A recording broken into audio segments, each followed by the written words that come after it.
آج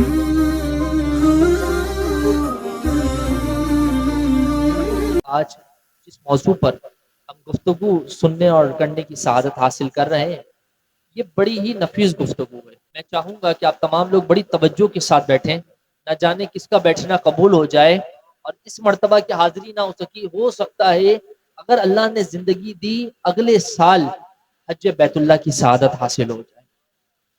میں آپ کو بتاؤں گا، آپ ابھی سوچ رہے ہوں گے نا، ہم اور حج یہ کیسے ہو سکتا ہے؟ حج تو 20 لاکھ 25 لاکھ کا ہوتا ہے۔ آئیے آج کے بیان میں آپ کو بتاؤں گا کہ حج کیسے ہو سکتا ہے۔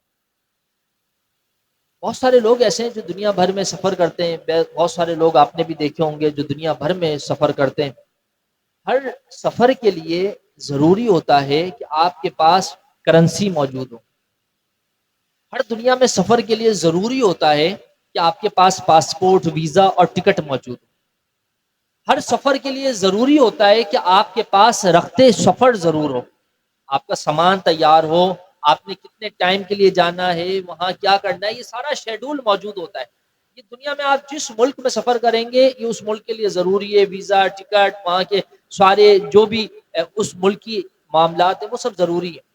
لیکن آپ جانتے ہیں پوری دنیا میں دو ملک، ٹو کنٹریز، دو ملک ایسے ہیں جہاں پر جانے کے لیے آپ کو بظاہر ویزے، ٹکٹ، کرنسی، اس کے علاوہ بھی کچھ چاہیے، اور آپ جانتے ہیں وہ کیا چاہیے؟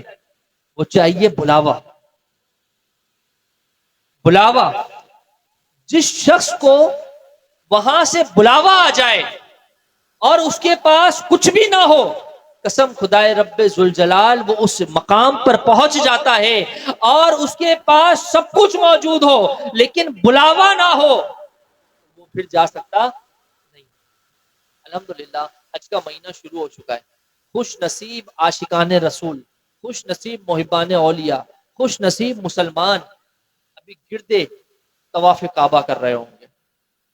آج میں آپ کو ایک خصوصی بات بتاؤں، ذوق رکھ کے بیٹھیے گا۔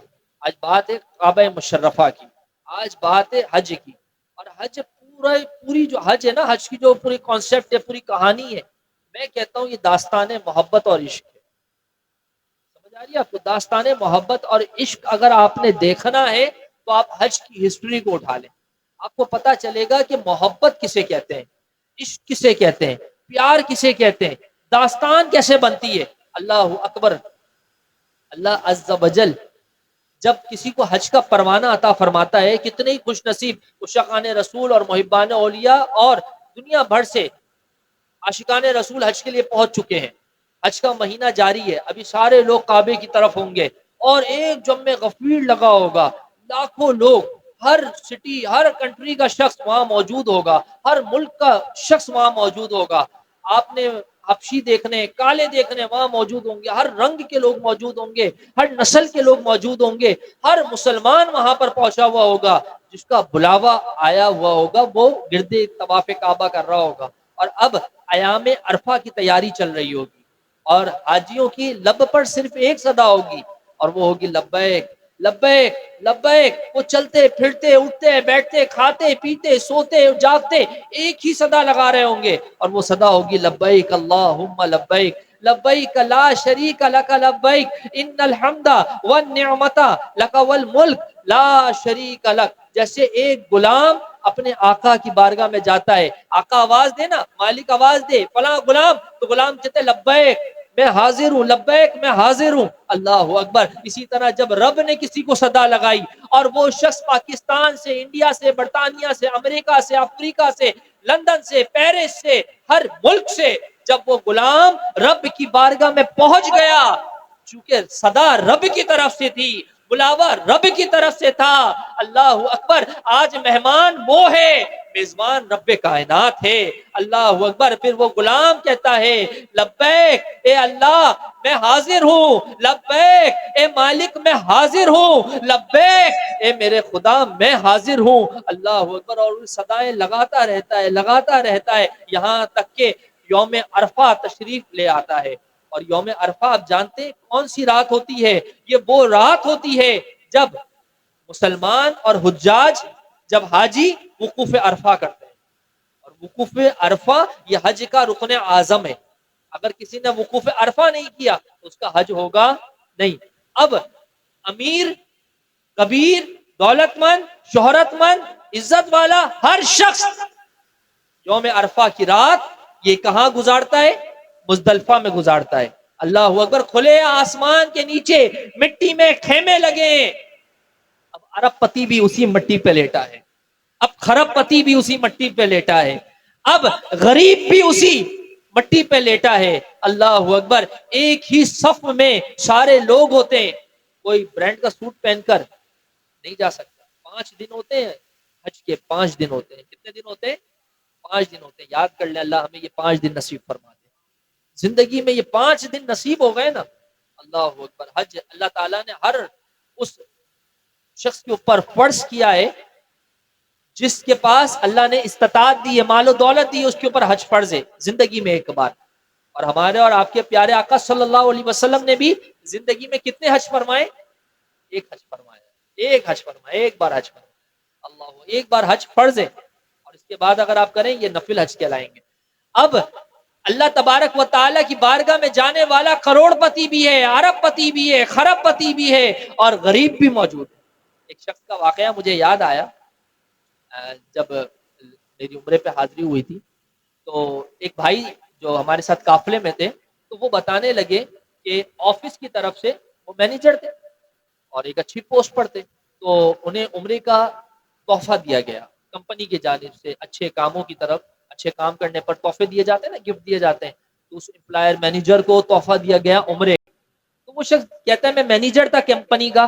جب میں عمرے پہ پہنچا نا تو میں جب مدینہ المنورہ میں آیا، جب میں روضہ رسول کی بارگاہ میں حاضری دے کر باہر نکلا تو میری نظر اچانک ایک شخص پہ پڑی اور میں ہکا بکا رہ گیا. میں ہکا بکا رہ گیا.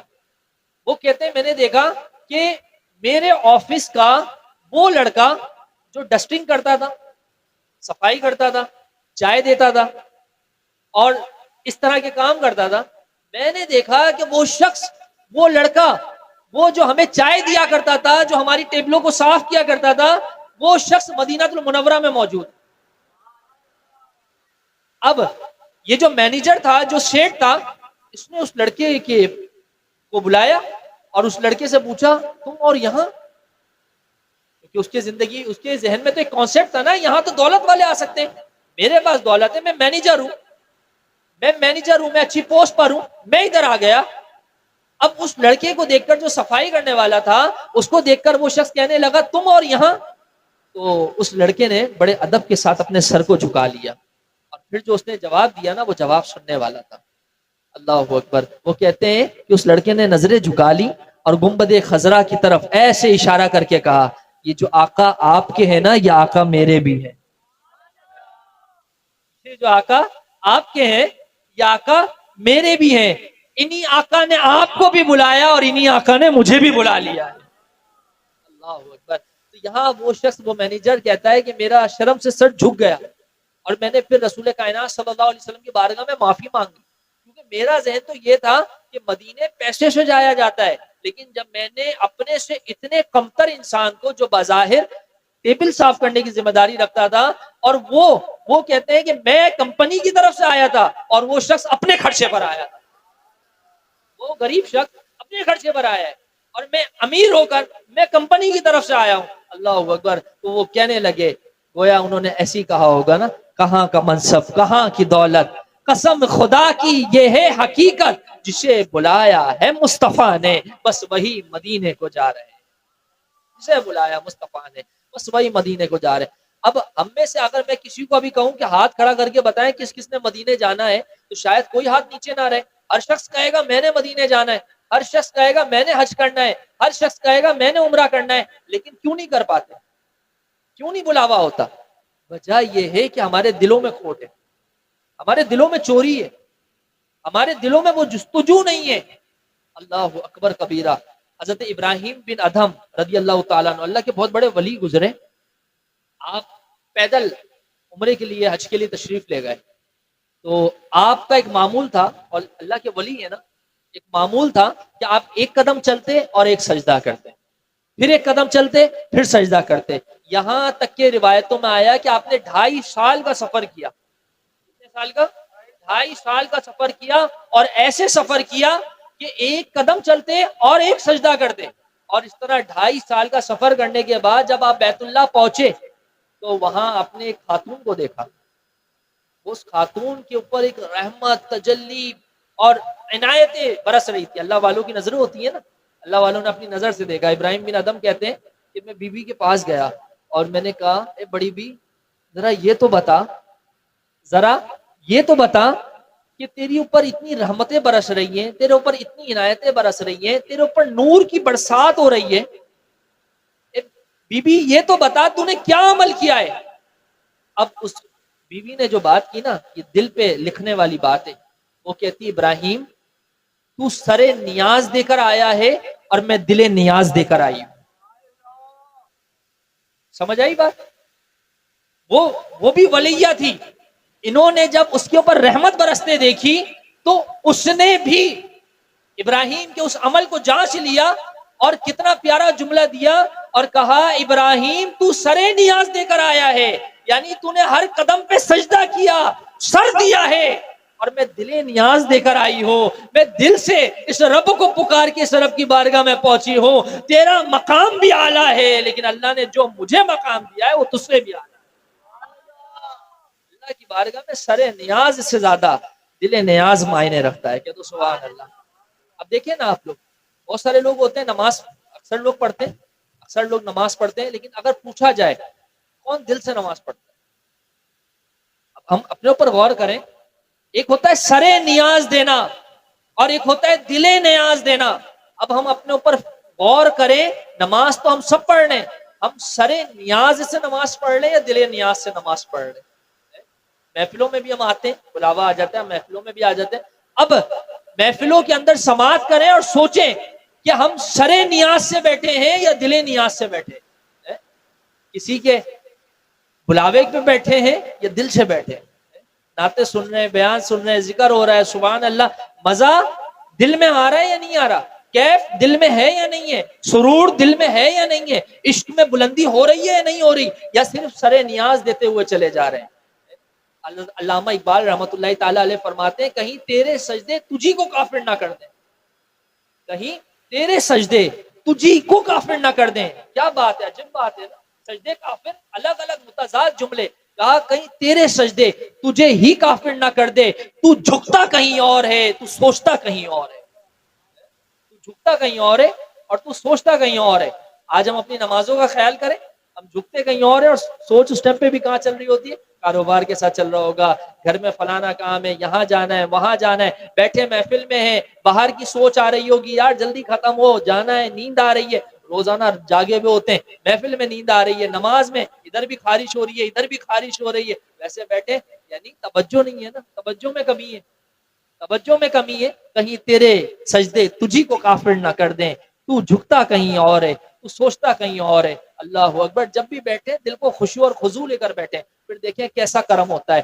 جو شخص اللہ کی بارگاہ میں جانا چاہتا ہے، بیت اللہ کو دیکھنا چاہتا ہے، اور اعلیٰ حضرت کے شعر کے مصداق کہ حاجیوں آؤ شہنشاہ کا روضہ دیکھو، کعبہ تو دیکھ چکے کعبے کا بھی کعبہ دیکھو. اگر گنبد خضرا کی زیارت کرنا چاہتے ہو تو پھر اپنے اندر رسول پاک کی جستجو کو بڑھا لو، اپنے اندر بیت اللہ کی جستجو کو بڑھا لو. کتنے ہی اللہ کے ولی ایسے ہیں جب عشرہ ذوالحجہ نظر آ جاتا ہے، جب بقرعید کا چاند نظر آ جاتا ہے تو وہ بس لبیک کی صدائیں لگاتے ہیں.